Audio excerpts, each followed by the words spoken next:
biggest challenges facing you as a coach coming in this side ahead of the Six Nations? I think the biggest thing is to get to know everybody quickly as possible. Get out there and explain more or less how I see things, and to also be very aware of the continuity that's necessary, not to throw everything at them from the start, at the players from the start, and it's a short period to prepare, Yeah, I think there will be a lot of continuity. I think Wayne is very smart in the way he goes about things. He spent 5 years in Wales himself. I mean, there's a reason why they've linked him after Warren. So it's going to be, I think, a lot of a big physical challenge. But I do think they'll bring a little bit of an attacking edge. I think World Rugby's leaning a little bit more towards a little bit more of ball in hand approach going into the 2023 World Cup. So I'm definitely the style that Wayne's played in the Scarlets will be noticeable in the new approach. Do you think that might make it a good time to play in the fact that they might be trying to implement a new style? Having Joe earlier said they expects a few bumps in the road for the new era. Look, I'm not going to walk into that trap. It is true that there is change. We also have change, and there will be bumps in the road. But I don't think it's ever easy to play Wales in the Millennium Stadium. Doesn't matter. And after the performance into the semi-finals of the World Cup, it's going to be a proud team running out there for the first game in the Six Nations. So we expect them to be as tough as ever. Can I ask you about Jake Fletcher? Obviously, as Sergio Pre said, we had one final swan song, but certainly Jake looks like he'll be a go-to man, certainly as a ball carrier. Can you explain to me, you're talking about his qualities, what makes him so special as a ball carrier, please? Yeah, obviously, I think if you follow the Gloucester's performance and the way, he's been out for a bit, but the last couple of weeks, the way he's gone around the park with the ball in hand is exceptional. He's a very explosive player. He's very good in front of the contact and in the contact, and yes, he's also a very good defender, and he plays quite to the ball, which means that he will bring something. But hopefully, there's going to be a little bit of change in the approach from all the loose forwards in our system. So it's going to be a nice challenge for all of them to work hard to get into the plan that we have to go forward. Franco, is the plan with Sergio to bring him back in later in the Six Nations? Yeah, Sergio will form part of the last part of the campaign for a number of reasons. First of all, a lot of people would think that it's a last opportunity for him to say goodbye, but it's not the approach. Our approach is, he also said it, that he wants to come and contribute for last time. So we expect and the challenge is out there for him to come and be his best he can be for one last time in the Italian jersey. So it's not just we're here to say goodbye attitude that he's following. It's obviously he wants to come and have a very good last game and contribute as much as he can to leave that last footprint that's needed, and the example set up to now to just back that up. 2 years ago in Rome, you came very close to beating Scotland in the 2-point game, 3-9 when the final score. How much are you looking forward to having another chance to do that this year, given that you host Scotland in round 3? Is that a question to me?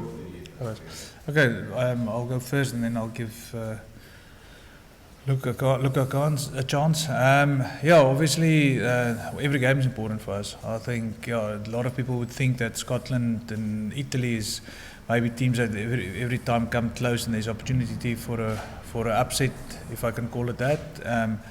We wouldn't like to focus just on Scotland. We would like to start this campaign and first of all follow the new processes that's been put in place. And second of all is to find our DNA and play to our strengths first. So that's going to be the first part of the objective in this competition. I think there's a lot of good work done through the Conor O'Shea era that we can just bounce on.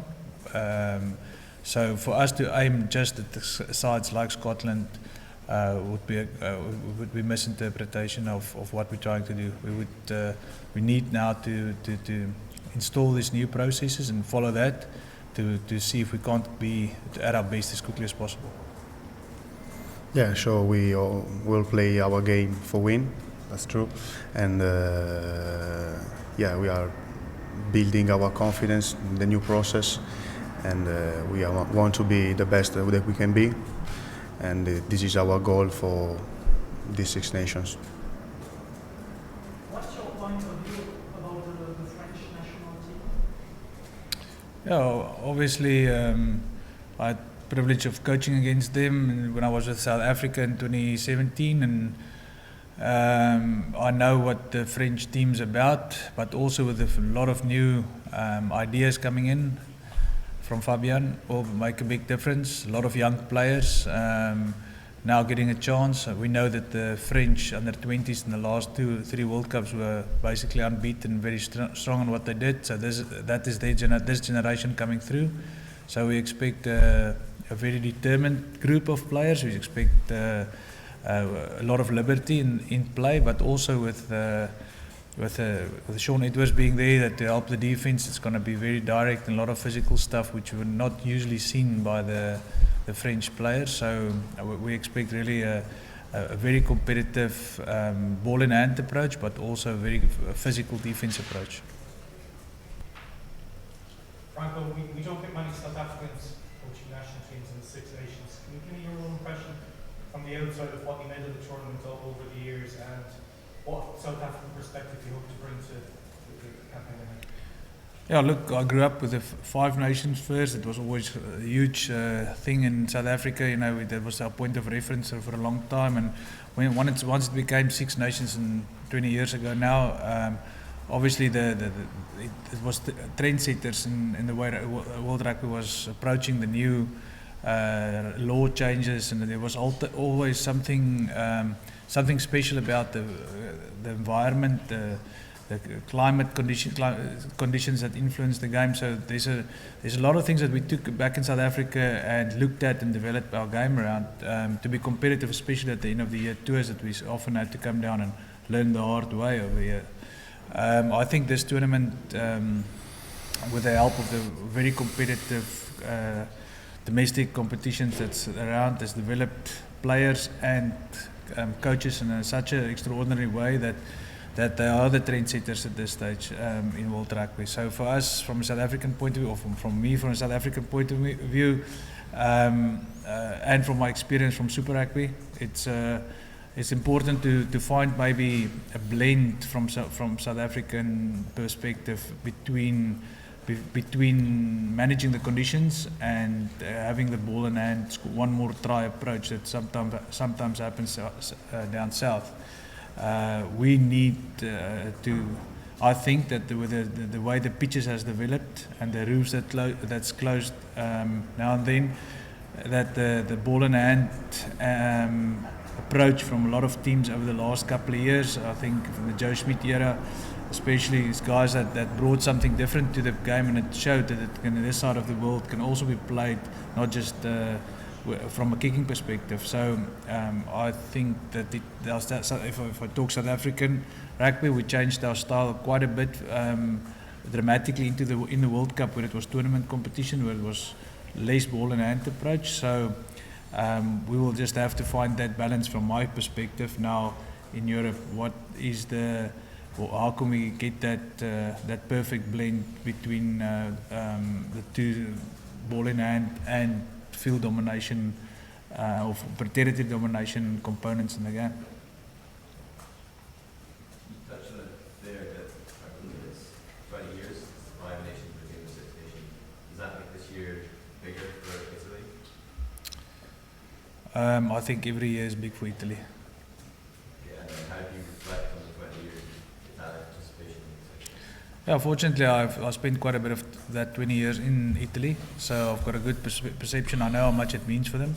I think it's there's a lot of determination, a lot of people in the rugby fraternity in Italy that absolutely love the way that this tournament is presented, the way it's played, the aura around it.